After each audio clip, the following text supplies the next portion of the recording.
Good day, students. Welcome to Mathgotserved.com. And this clip, we're going to be going over section 3.1a of our geometry virtual text and triangles. We're going to be looking at how to classify triangles using their sides. So, for example, we're going to be looking at problems where you classify a triangle. For example, we have a triangle right here, and you're to classify it as either scaling, isosceles, or equilateral.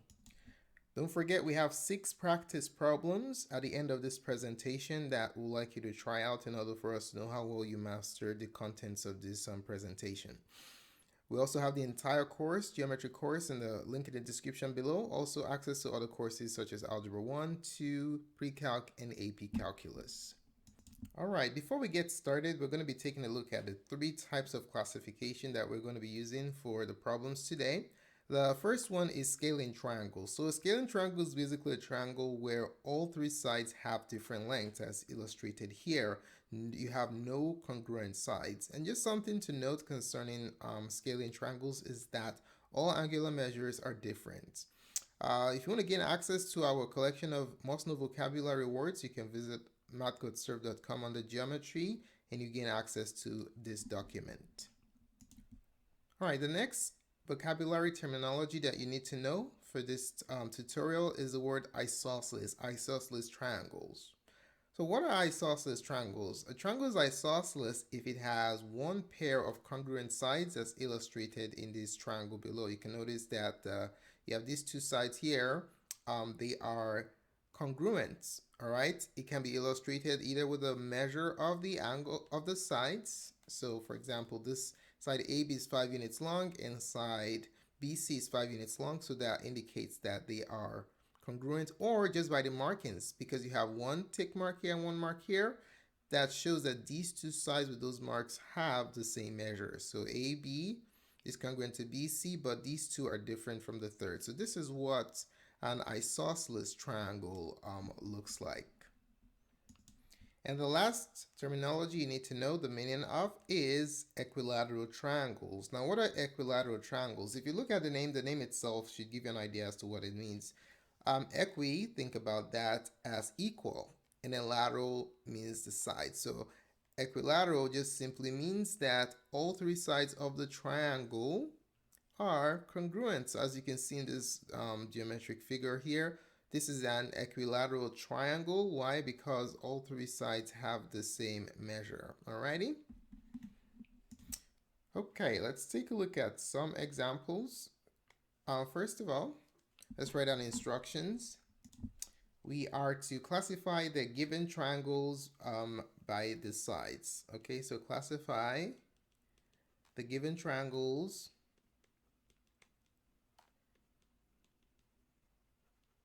based on its sides.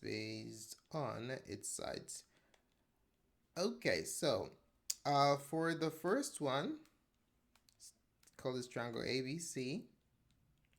And then let's say AB is 10 units long, BC is 5 units long, and AC is 12 units long. Now, what kind of triangle is this?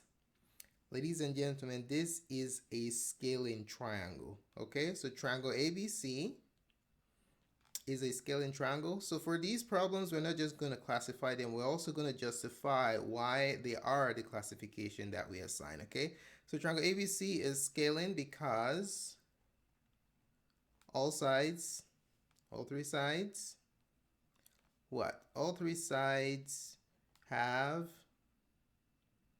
different lengths. That's what a scaling triangle is. All right, if you look at the measure of the sides, they're all different, so it's a scaling triangle. Okay, number 2. Let's say this is triangle ATI, and we have a situation where AI is 7 units long, and AT is 10, and TI is 10. Now, what kind of triangle is this? This is an isosceles triangle. So triangle ATI is an isosceles triangle. Why is it an isosceles triangle? Let's put the justification, because it has one pair of what? One pair of congruent sides. So that makes it an isosceles triangle. Alrighty. Okay, let's take a look at question number 3.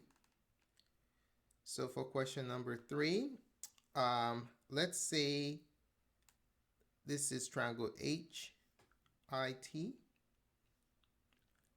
and we have 3 marks. 1 mark here, 1 mark, and 3 marks here.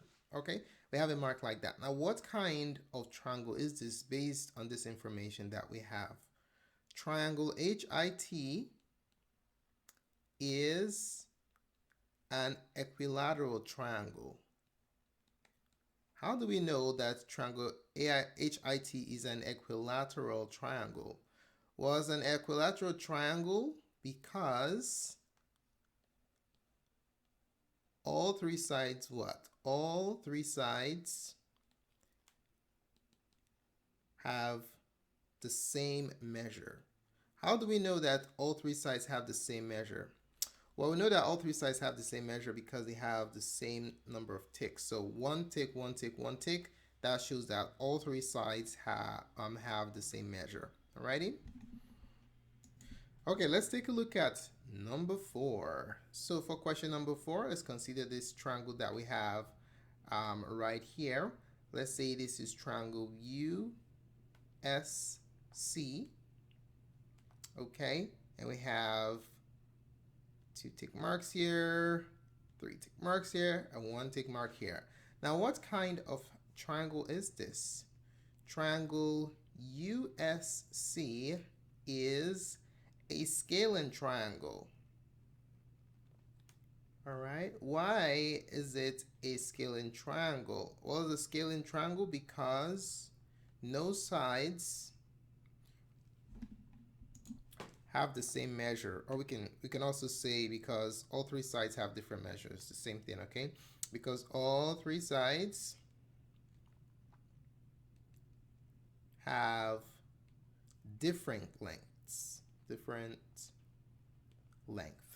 How do we know that? If you take a look at the number of tick marks on the sides, this has 1, this is 2, this is 3. That shows that their measures are different from one another. Okay, let's take a look at problem number 5. So problem number 5, let's say we have this triangle CAL, and let's say we have 5, 5, 5. All right, what kind of triangle is this? Triangle CAL is an equilateral triangle. Why is it an equilateral triangle? It's an equilateral triangle because all 3 sides what? All 3 sides have equal lengths, right? And all 3 sides have the length of 5 units. So all 3 sides have equal lengths. So this is what an equilateral triangle looks like. So you can either use the magnitude, the measure of the sides, or the markings to determine if it's equilateral or not. If you remember number 3, we had 1 tick mark here, 1 tick mark here, and 1 tick mark there. That also represents an equilateral triangle. Okay, we're going to do one more problem, number 6, and have you do some practice to let us know how well you've mastered the contents of this presentation. So we have a situation like this. So let's say this triangle right here is triangle TEC. Now take a look at this triangle. What type of triangle is this? Triangle TEC is an isosceles triangle, okay? Why is it an isosceles triangle? It's an isosceles triangle because it has one pair of congruent sides, okay? One pair of congruent sides, namely TC and EC. How do we know that? Well, it has 1 tick mark here, 1 tick mark here. That indicates that these 2 sides have the same measure. So triangle TEC is an isosceles triangle. Now it's your turn to do some practice problems. All right, so I'd like you to try out the following problems, these 6 problems right here. Um, the instructions are exactly the same as the presentation. We're here to classify the given triangles, classify the triangles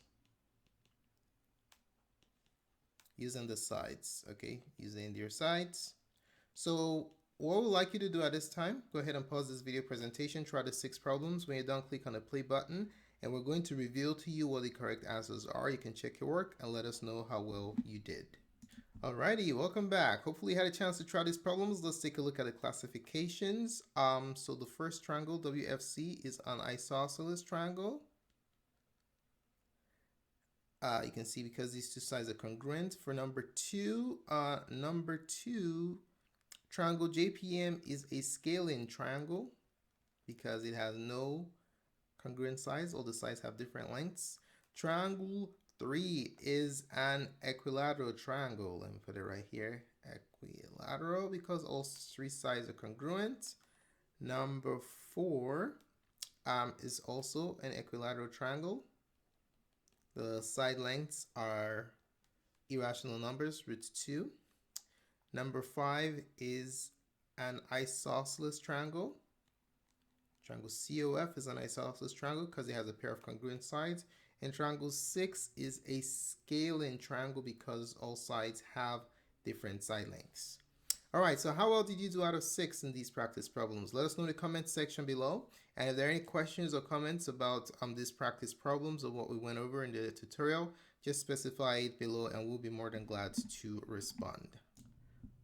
Thank you so much for taking the time to watch this presentation. I really appreciate it. If you found the contents of this tutorial helpful in your studies of geometry, do give us a thumbs up. Your positive feedback is extremely valuable to us. Do not forget to subscribe to our channel for updates to other presentations such as this. As indicated earlier, you can gain access to the entire course list in the link in the description below. Do visit our website at mathgotserved.com for all you need to master geometry. Thanks again for watching and have a wonderful day. Goodbye.